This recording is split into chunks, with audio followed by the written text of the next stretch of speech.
Hello and thanks for joining us today. My name's Jacob and I'm happy to welcome you to the all-flash data center edition of OceanStor Talks. In this rapidly changing digital world, new connections and fresh suites of applications are driving massive data growth. And all of that data has to go somewhere, of course. Step in data centers, where new development opportunities are opening seemingly every day.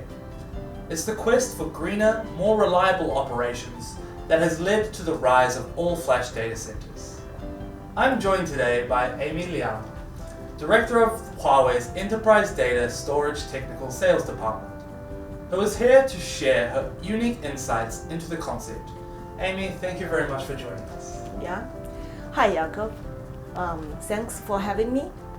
And building on your ideas, data will become the new energy of the digital economy.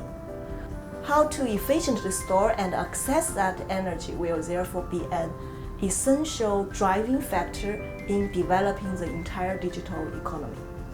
So that's why we put forward the concept of the all-flash data center. So from my understanding, it's inevitable that HDDs will replace SSDs as the media evolves. And what makes Huawei's all-flash data center special here? Actually, building an all-flash data center does not only require the media to be comprehensively upgraded, but also the integration with the data center resources and the reconstruction of the architecture in order to meet the diverse service requirements of the future. Specifically, this includes all-flash upgrade for various types of storage devices and servers, all IP reconstruction for data center networks, and full lifecycle intelligent O&M from different types of workloads. The multi-ledger all-flash solution from Huawei helps build a greener data center with higher efficiency and availability, more intelligent O&M, lower TCO, and zero network bottleneck. So I don't think it's a device-level concept anymore, right? It's more of a macro network? Yes, that's the case when looking at it from the perspective of an entire data center.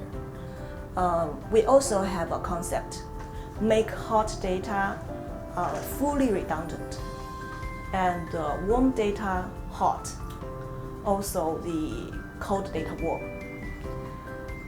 For hot production data, we need to ensure the business remains uninterrupted in all failure scenarios, right? So here's disaster recovery is required. For warm data, we may need a hot backup. In case of a failure, the backup data can be quickly converted into hot production data. And meanwhile, for legacy code or archival data, ideally we want to use a warm archiving model so that it can be quickly retrieved.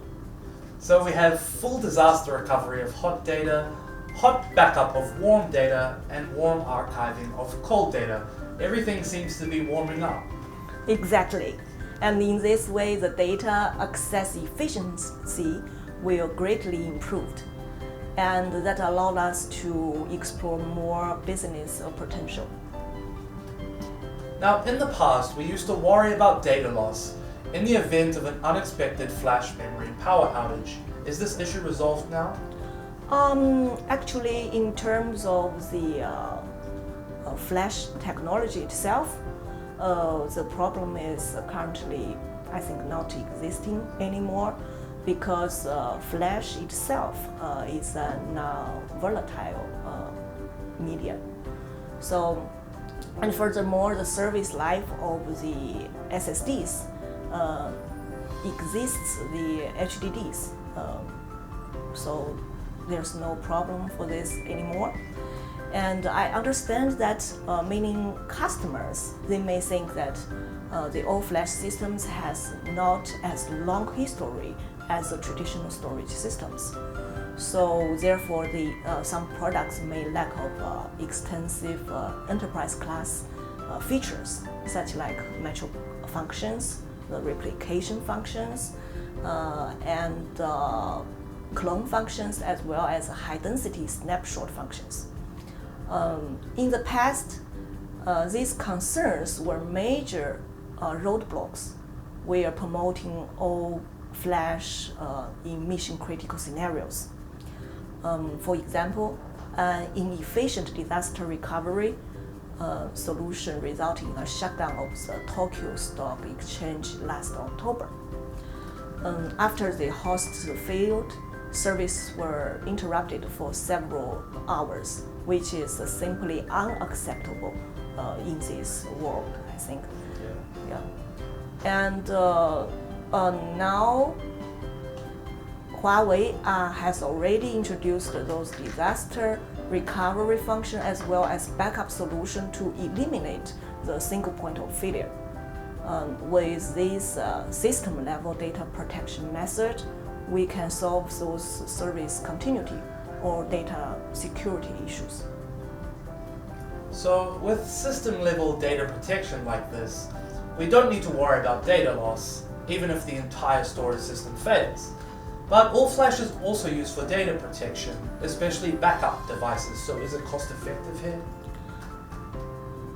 Okay, first let's look at how we measure the performance of the backup system. And in the past, we used to focus on the backup bandwidth because we need to meet the requirement of limited backup time window. And however, we may have missed an important point. The aim of backup is to restore the data as soon as possible when some error occurs. So we should prioritize the recovery speed over backup speed. Okay, this year we released the Ocean Protect series, flash-based backup storage. And it can provide high backup and recovery speed by optimizing the all-flash architecture. So which means better risk mitigation. And the value of this is much higher than merely we just calculating the cost effectiveness. Okay.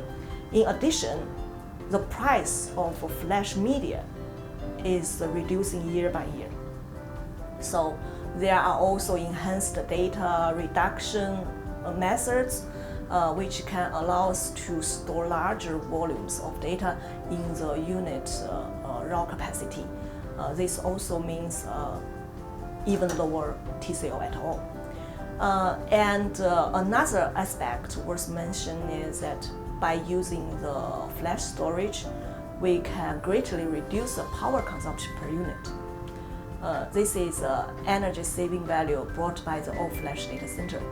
Let's take a data center with a PUE at 1.5 for example.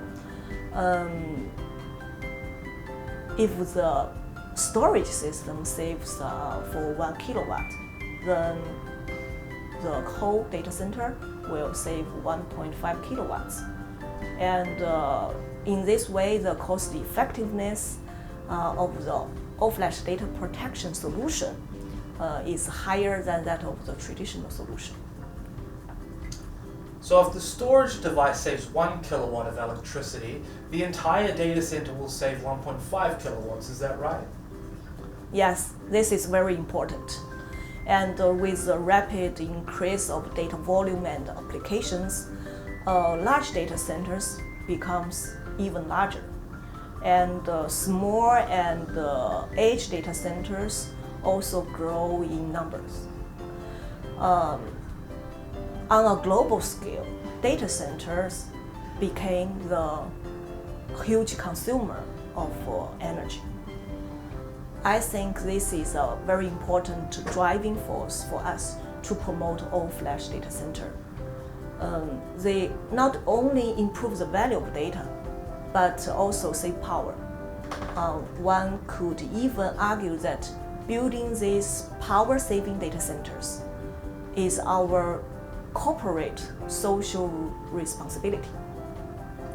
So I've been told that among all the core components of a data center, only storage has its own dedicated network. Is that correct? And will storage performance remain high even after IP-based evolution? Indeed. Currently, the only dedicated network widely used in data center is a fiber channel. Last year, we worked with our customers, our partners, and some industry organizations to launch a solution called NOF+. And this allows us to replace FCSAN, which is now the last part of the network in the data center that is not IP. We also had commercial cases in financial industry as well as in carrier industry last year. Results from our lab testing and also the commercial cases show that both the performance and the latency are improved a lot, exceeding our expectation. If we replace the FCSAN with the OIP in the future, the performance will remain high. And overhaul is therefore in store, in which this year becomes the first to embrace OIP transformation. Okay, let's turn to issues surrounding latency. The move to all IP has slashed latency between storage and the server in half, from 0.1 milliseconds to just 0.05. Is IP-based network performance really that good? Yes, this is a notable technical improvement of the system, thanks to our R&D and joint innovation with our partner based on our storage and network. And how about intelligence? Have there been any developments in making storage smarter? We can divide intelligence into two parts. The first one is compatibility. And to deal with complex management of multiple devices from different vendors, we have put forward the one storage solution, allowing customers to use multiple devices as if they were one. The second part involves equipment maintenance and fault predictions. These days, we have a significant number of training samples, meaning we've built many models to help us understand exactly what happens to a hard drive when it's faulty. This is crucial to facilitating O&M and reduce workloads, as post-event processing turns into pre-event preventing. So can you share any success stories with us? Yes, for example, China CITIC Bank is already using our solution. The customer told us before when they have to do a change, then they need 2 man engineers to write the script, and then another 2 engineers to do the check and submit.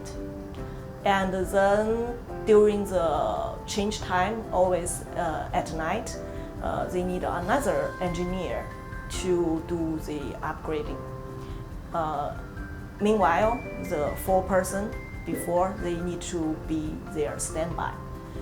That is very inefficient. And by using our solution, now they are able to do the writing and checking and committing of the scripts during the daylight. And only 1 person needs to work at night. So that's really enhanced the efficiency. And now they can do more changes in 1 month. And in the future, we will also continue to focus more on customer needs. But today's challenge is how can we lead the industry, which is what we strive to do for all future storage technologies. From network to computing to media, we will provide a complete all-flash solution with superior capacity, cost effectiveness, and full data utilization to establish a solid foundation for our entire digital economy. Well, that's a very bold plan, and I look forward to seeing it unfold. Amy, thank you very much for joining us today. My pleasure, and thanks for having me.